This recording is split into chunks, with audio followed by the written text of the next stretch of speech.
All right, let's do it. Let's dive into this Trump guy, because I sense that everything we've talked about for the first half here, a lot of your answers now are sort of directly related to this guy who saw the weakness. But not to the personality of this guy, but to the whole system. Look, here, I'll take one last attempt to do it on a wider lens, and then we'll... Yeah.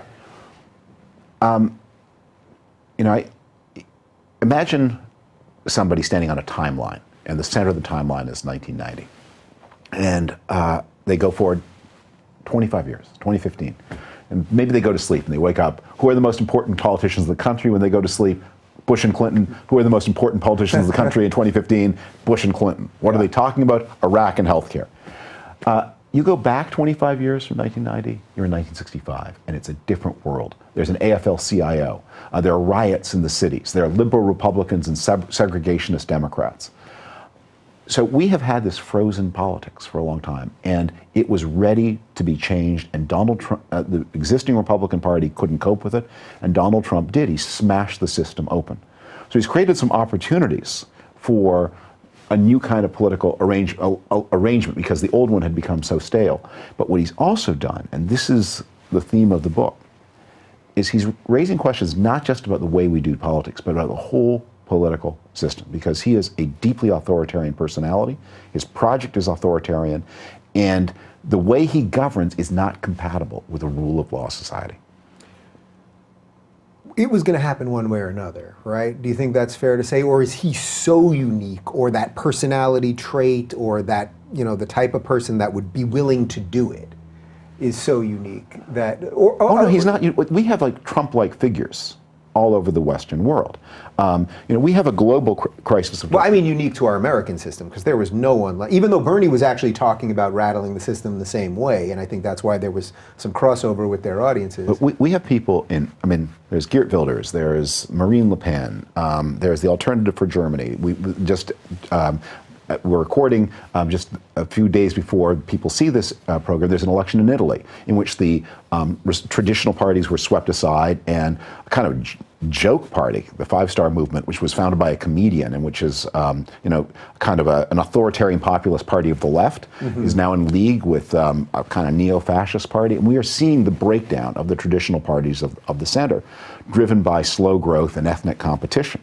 Well, that's what I'm saying. Was it going to happen no matter what? Even if Trump had lost this election, or Trump never rose here? No, nothing is going to happen no matter what. People make choices. At the darkest moments in American history, 1932, 1860, political parties and political movements converged on programs that were constitutional, that were liberal in the broadest sense of the term, and they found leaders who wanted to uphold the American tradition and change it enough that it could continue, but without violating its essence. This time, it's as if Huey Long had become president in 1932, not Franklin Delano Roosevelt. Okay, so let's just do like a couple minutes of Russia so that we can get to that, because we can't talk about Trump without talking about Russia. You tweet a lot about Russia, obviously. You write about Russia a lot, you talk about it a lot. Do you absolutely believe that he himself orchestrated or coordinated some of this stuff with the Russian government? Look, there remain many secrets in the Russia story, but there's no mystery. The exact modalities of how the exchange happened that remain uncertain. But here is what I think I do know, and I think what you know. We know that Russia wanted Donald Trump to be president, and even more badly wanted Hillary Clinton not to be president. We know that they intervened in a massive way, in an industrial scale, and we're learning more and more all the time how big it was, to hurt Hillary Clinton first in the Democratic primaries, to help Donald Trump first in the Republican primaries, and then in the general election to help Trump at Clinton's expense. So can you give me, just for people that are playing total catch-up here, so what are the examples of that? Well, here's the most dramatic example. The WikiLeaks troves are dumped in ways exactly timed to help Donald Trump. The Trump people were expecting the last WikiLeaks dump of the election sometime in the first week of October. They knew it was coming. They had expected it on about October 4th or 5th. It didn't come that day. Instead, it was dumped on October 7th within an hour of the Access Hollywood tape being broken by David Frum of the Washington Post.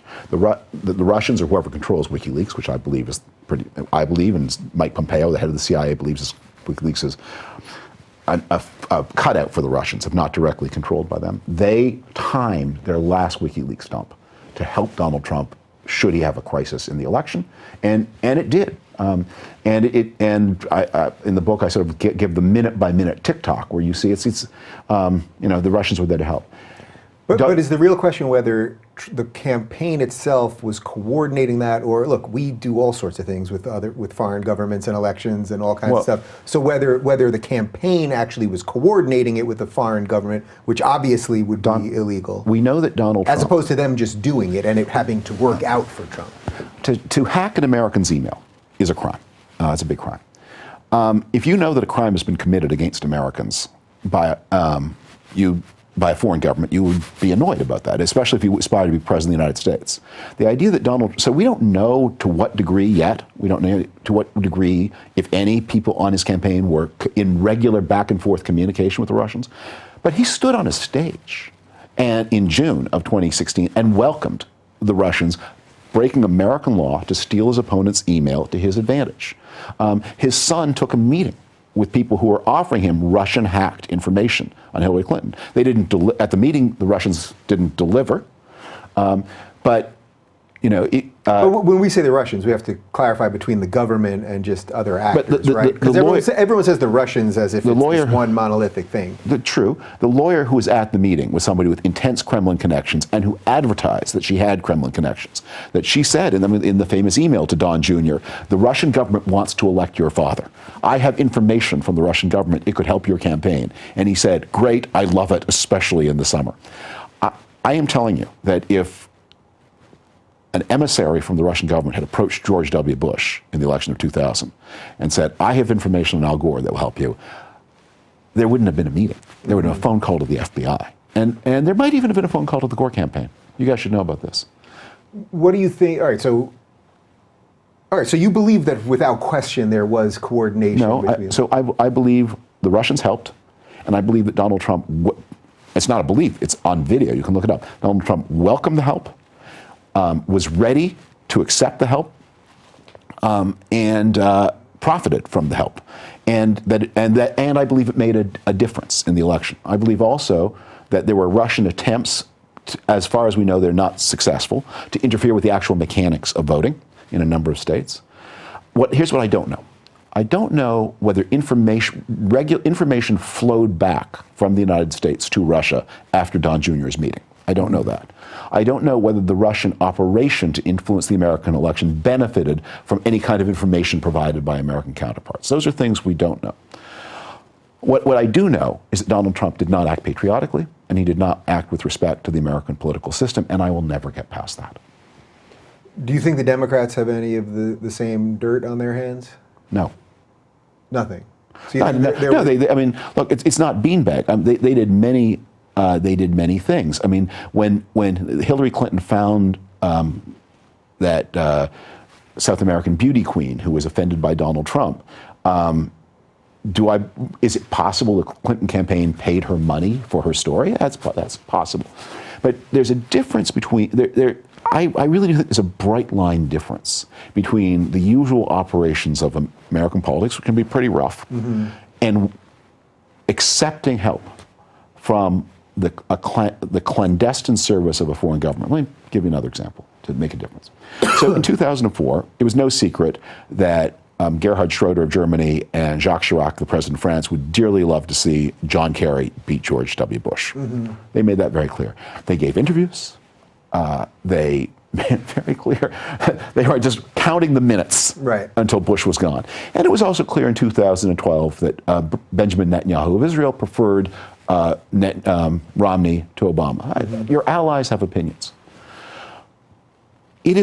But in none of those elections did we have hostile foreign states, China, Russia, Iran, actors like that, working not through talking to journalists, but through clandestine intelligence services to help one candidate and hurt another, and have it all be visible, and have the candidate who was helped accept the help. I mean, imagine if Iran had tried to intervene in 2012 against or for Obama or Romney, and one of those candidates had said, Iran, if you're listening, thank you for the help.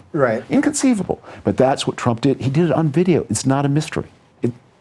So, right. So I want to really talk about the presidency and sort of the decisions in that. But to sort of get us to some sort of ending with this, if this all unfurls the way I think you suspect it will unfurl, I mean, you definitely would be for impeachment and removing him and all that, right? This is where it's going. I mean, because the part that I'm struggling with this is if we take all of the people that talk about all of this, it seems to me what we're talking about is, okay, well, you impeach Trump, and then we have to do something which is unprecedented, which is most likely Pence knew something, and now you have to take the whole administration out. Now we suddenly have Paul Ryan as the president, or we have a redo of the election, and then we're really at war with Russia, right? This is how Trump has already changed this.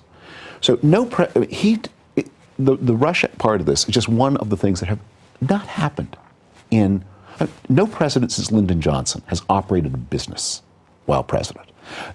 No president, in my memory, has directed his party's funds into his own personal. 80% of the money that the Republican Party has spent on events in last year was paid at a Donald Trump branded resort. So this is like when they're holding meetings at Mar-a-Lago or something? Yeah, okay. A friend of mine sent me this clip. George Shultz, who was Secretary of State under Ronald Reagan, had been an important executive, maybe CEO at Bechtel, the giant engineering firm. And at his confirmation hearing, he was asked, Mr. Shultz, after you become Secretary of State, what will your relationship be with Bechtel? And he said, well, there's only one possible answer. Nothing. That's right. That was the standard. Mm-hmm. So what you have is an attack on every ethical norm of the U.S. government, both financial and national security. And half the country is being borne along. The discussions we are having are discussions that if in 2013, as recently as that, I said, someday we'll be having these discussions. People think, well, we would be so far gone, even to contemplate. So that is unprocessable. Are we heading toward an impeachment crisis? Here's the crisis we're heading toward. And here's what one of my deepest worries. I think there's a good chance that we're going to arrive at this place, that Mueller is going to report, assuming he's not fired, and he's going to discover a lot of things that are violations of the law, done by mid-level and even upper-level people. And he may discover some, financial malpractices. There are a lot of laws about things like declaring you're a foreign agent, that there are technical rules about campaign finance, and he will discover, or may, infractions of those. But the core thing in the Russian matter that people like me are concerned about is probably not illegal. It's probably not illegal for an American politician to work with a hostile foreign. I mean, no, there isn't such a law, and it's hard to imagine what such a law would look like. And so where we may be a year and a half from now is confronting this, that Donald Trump worked in some way. I'm not predicting this, I'm just hypothesizing, worked in some way with a hostile foreign intelligence service. But he himself broke no law in doing that. And now the country's going to have to process how to deal with that. And it's going to be part of what is going on in this new era, which is ripping apart the cords that bind us. Because one of the things that makes a country is the assumption how your connections to your fellow Americans, however much you may disagree with them, and however they may have a different color skin or have a different accent from you, that bond is more powerful than the bonds outside the border. Mm-hmm. And as American politics becomes ethnicized, I think a lot of people are saying, my connections with this global movement of reactionary populist forces are more powerful than my bonds to fellow Americans of different skin and different accent. And because of that, unless you can show me that Donald Trump literally broke a federal criminal statute, I don't mind what he did. So how do we get out of this? How do we get out of either that inevitability, or do we just end up literally fighting on the streets? The way we get out of it is we have to renew American nationhood. And so we have to do, if we get out of this, we're going to do something. Some are going to sound pretty liberal and some are going to sound pretty conservative. I believe we need a lot less immigration, because we have to make a nation again. We've taken on a lot of new people. Hey, and I'm a naturalized citizen myself. I grew up in Canada. My family's from Eastern Europe. Making nations is hard and time-consuming. So that's the conservative part of the party. You need a lot less immigration. So that sounds pretty Trumpian, actually. You'll have the whole left and virtually every Democrat against you on that. Okay. You need a thicker social insurance network. You need a real healthcare system, because what we have to deal with the crisis in life expectancy. We have to care for each other more. The idea that we went through in the whole second Obama term, people who didn't graduate from college living less long than their parents, which literally did not happen in the Great Depression. And not only did nobody do anything, but no one even noticed. I mean, this was found out by a pair of economists who happened to look at some data, because no one was paying a lot of attention to this. The opioid epidemic erupted with no one in Washington paying much attention to it. We're going to need to build a stronger sense of national identity, but it's going to be a different kind of national identity. It's not going to be Sarah Palin's America, but we're going to have to find some way of agreeing what it means to be an American and what it means not to be an American. Is the inherent problem there that we're caught now between Trump and sort of the Democrats that love identity politics? Neither one of those is giving us the answer to that. Well, I mean, where is the the political voice that's saying exactly what you just said there? Look, we've been here before. That melting pot story that you were told, it wasn't true at the time. It was a myth we created later. When the United States entered World War I, the biggest minority in the country was, or one of the biggest, were German-speaking Americans. And there was real doubt about whether the United States would be able to fight Germany in the First World War, because the German Americans might be disloyal. Mm-hmm. And the country went on a ramp. I mean, it banned German language in newspapers, it suppressed German language schools. It wasn't a melting pot. It was a harsh and rancorous process. And the United States had, in the immediate aftermath of World War I, pogroms in American cities that were very, by white Americans against blacks, that were deadlier than the anti-Semitic pogroms that took place under the Tsar. Those were facts of our history. And out of that, we built, in the years after World War II, and for half a century afterwards, a strong sense of national identity. We have to do that state-building and nation-building process again. And it's going to not look, it's going to look partly liberal, partly conservative.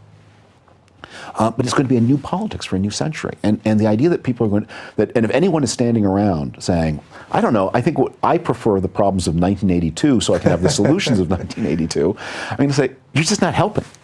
What would you say to the people that would say, and this is a little bit more where I fall on all this, that the government is just not the answer to any of these things? That I hear you on all of these problems, without question, no doubt. But that to me at this point, that everything you're talking about is showing me the government no longer functions, the federal government specifically, no longer functions in a way that it can cope or deal with any of these things. We get then bad actors that want to wreck the whole thing, or we get these mid-level management people that never really do anything, and that you could look at virtually every member of Congress, that all the answers that you're asking for, I would argue, have almost nothing to do with the government, and that there's other ways now, especially because of the internet and everything else, there's other ways that we can connect and build things. Right now, Elon Musk is the guy that's getting us into space. Warren Buffett's working on an alternate healthcare plan. Like that, there's just other ways to do this, and that those machines, they can't work anymore. Look, a lot of the great social transformations American history is different from that of other countries in this way. That oftentimes the way the country is addressed, the most effective cultural change in my lifetime was Mothers Against Drunk Driving, that changed Americans' attitudes. They changed laws too. I mean, the government, the state has a role. I think that for things like the gun debate, I think that is going to be ultimately addressed, if it is addressed, not by state action, but by private action, which is whatever the laws are, just if you have kids and you care about them, don't have a gun in the house. That just as Mothers Against Drunk Driving changed the idea that it was funny, drunk driving was funny, to the idea that it was not funny. So we have to change the idea that if you're a responsible parent, you're armed, to a new, better understanding that if you're armed, you're not a responsible parent. But a lot of conservatives won't be happy hearing you say that. That's right. That's right. A lot won't be. But it just happens to be. What's the saying? The facts don't care about your feelings. It's just a fact. Yeah. I think Ben would argue with that fact, but maybe we can do that sometime. But he has sensitive feelings. Yeah. But Of course, the government has to do this. And it's true that dollar for dollar and pound for pound, the American government has always been less effective than other governments. But sometimes it's more effective and sometimes it's less effective. There are things that the government is going to have to do. And the government doesn't have to administer the healthcare system. I would hope it wouldn't. There's a role for the profit motive and for competition. But the idea that we are going to accept a country in which large numbers of Americans are uncovered and are outside the healthcare system, and that people literally die because they can't afford dental care and their teeth fester and the festering gets into their body and it kills them, that has to change. I mean, the role of the state is part of, if we're going to have a new ethic of nationhood with a higher border and more mutual care, yeah, of course government's going to be part of that. And by the way, not that only the federal government, because a lot of the country's big. I mean, running California is challenge enough.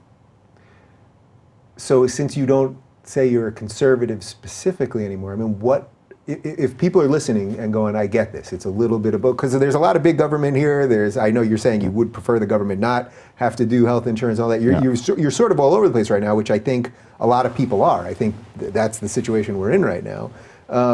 What do you call that now?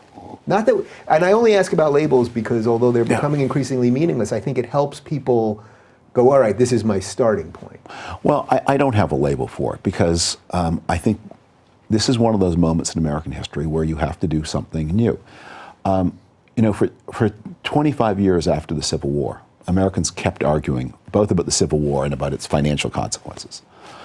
And then they began to notice that in the aftermath, that they had these big cities grow up that were intensely corruptly governed. And new movements came along that said, we have, it's not like the legacy of the Civil War is resolved. It's still not fully resolved. But in the meantime, we have to figure out, how do we get streetcars in New York? How do we get the water clean? How do we make sure that the aldermen aren't all taking bribes? And the new political, and at first they just knew what the problems were. Mm-hmm. And as they worked on the problems, they developed labels to describe what they were doing. But first, you start, I think one of the ways that, especially on the right, one of the ways that we go wrong is a new problem is presented to us. And instead of looking at the problem and studying it, we reach for a volume of the Talmud. And we say, what did Rabbi Russell Kirk say about this 3/4 of a century ago? Oh, he never talked about it, therefore we can't do anything about it. I feel good about this. I feel like you've presented a couple interesting ideas that I haven't quite talked about here, and you're coming at it from different angles. Is there anyone that's doing this politically? I mean, who are the people that you right now think are making some sense? We're doing it right now, you and I. And I think, look, there are a lot of things that come out of the Trump era that are actually good. They're perverse gifts that he's given us.